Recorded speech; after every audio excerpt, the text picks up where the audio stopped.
2024 ची विधानसभा, त्याआधीच 6 महिने लोकसभा निवडणूक पार पडली। विधानसभेमध्ये अहिल्यानगर जिल्ह्यामध्ये मोठ्या उलथापालथी झाल्या।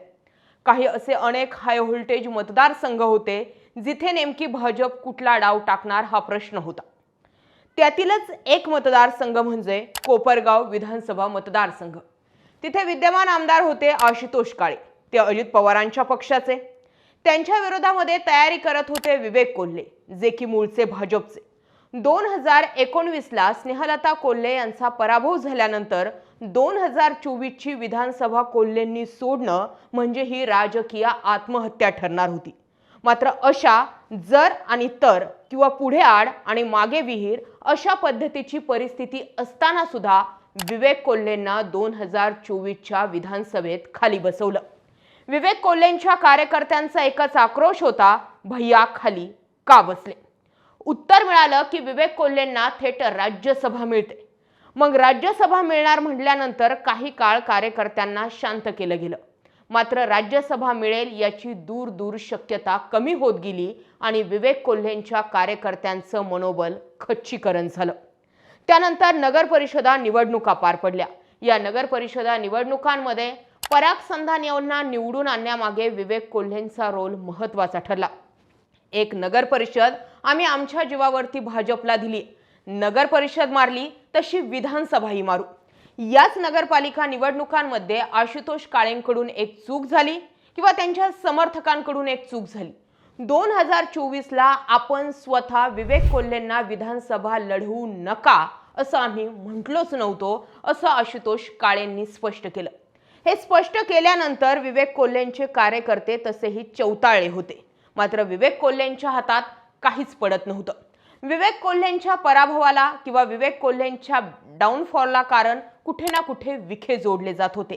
स्नेहलता कोल्हे यांनी नगर परिषदा निवडणुकांदरम्यान थेट देवेंद्र फडणवीसांसमोरच राधाकृष्ण विखेंचं नाव घेऊन तशी कबुली सुद्धा दिली होती। आता तेच विवेक कोल्हे विधान परिषदेवर। दुसरा हाय व्होल्टेज मतदारसंघ होता कर्जत जामखेड। इथे राम शिंदे विरुद्ध रोहित पवार अशी फाईट होती। रोहित पवार ही निवडणूक मारतील किंवा जर आणि तरची ही निवडणूक असेल असं चक्र होतं। तसं राम शिंदेंनी मागचा रेकॉर्ड कव्हर करून जवळपास फक्त 1200 मतांवरती ही निवडणूक आणून ठेवली आणि 1200 मतांनी राम शिंदेंचा पराभव झाला। मात्र तरीही राम शिंदेंकडे एक बॅकअप होता, तो म्हणजे विधान परिषद।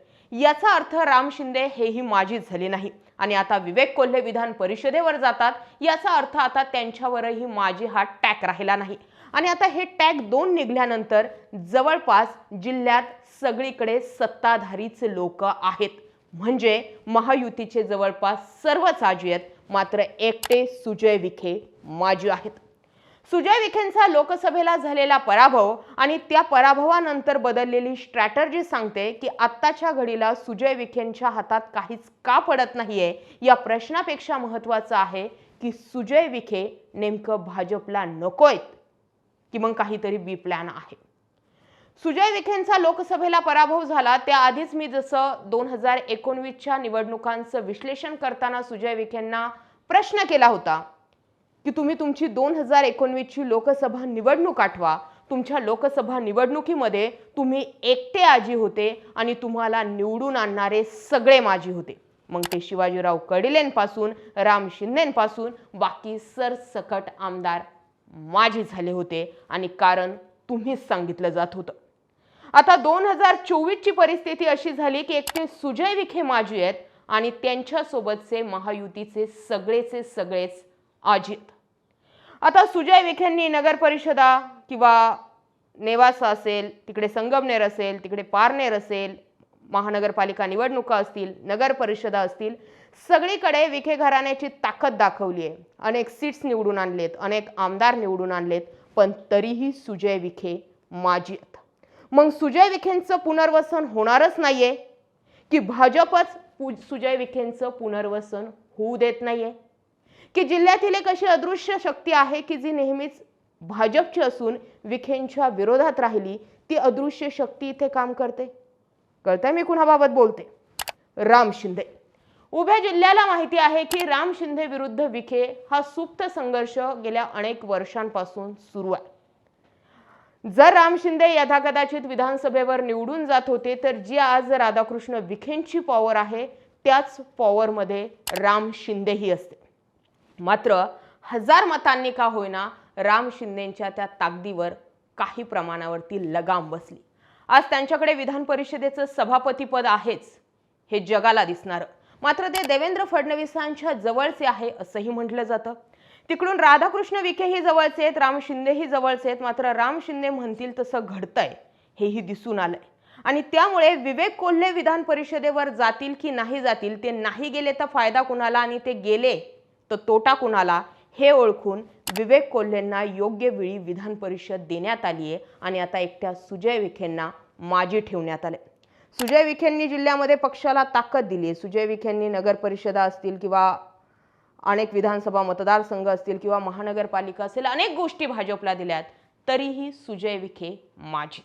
की 2024 नंतर सुजय विखेंना आणखी काही काळ काम करून मग त्यांचं पुनर्वसन केलं जात आहे की सुजय विखेंना सुद्धा पुढच्या 5 वर्षांसाठी वेट अँड वॉचच्या भूमिकेत ठेवलं जातं हे पाहण्यासारखं आहे। कारण आम्ही चर्चा ऐकतोय की पुढच्या टप्प्यात प्राजक्त तनपुरे सुद्धा विधान परिषदेवर जातात। म्हणजे याचा अर्थ महायुतीत कोणीही माजी नाही, एकटे सुजय विखे सोडले तर। तुम्हाला काय वाटतंय? सुजय विखेंचं पुनर्वसन झालं पाहिजे की 5 वर्षांसाठी त्यांनाही वेट अँड वॉचच्या भूमिकेत ठेवलं पाहिजे? कमेंट सेक्शनमध्ये जरूर व्यक्त व्हा। विवेक कोल्हे विधान परिषदेवर गेल्यामुळे आता पुन्हा एक विखेंच्या विरोधात की मग विखेंच्या बाजूने विवेक कोल्हे नेमकी कोणती भूमिका पुढच्या निवडणुकांमध्ये घेतात हे पाहण्यासारखे। पण माझा अंदाज असा आहे की राम शिंदे या खेळीमागचे बरेचसे घटनांचे पडद्यामागचे चेहरे असावेत, अर्थात हा अंदाज। या सगळ्या घडामोडींकडे तुम्ही कसं पाहता कमेंट सेक्शनमध्ये जरूर व्यक्त व्हा। अशाच माहितीपूर्ण व्हिडिओसाठी आपल्या चॅनल आवर्जून सबस्क्राईब करा। जय महाराष्ट्र।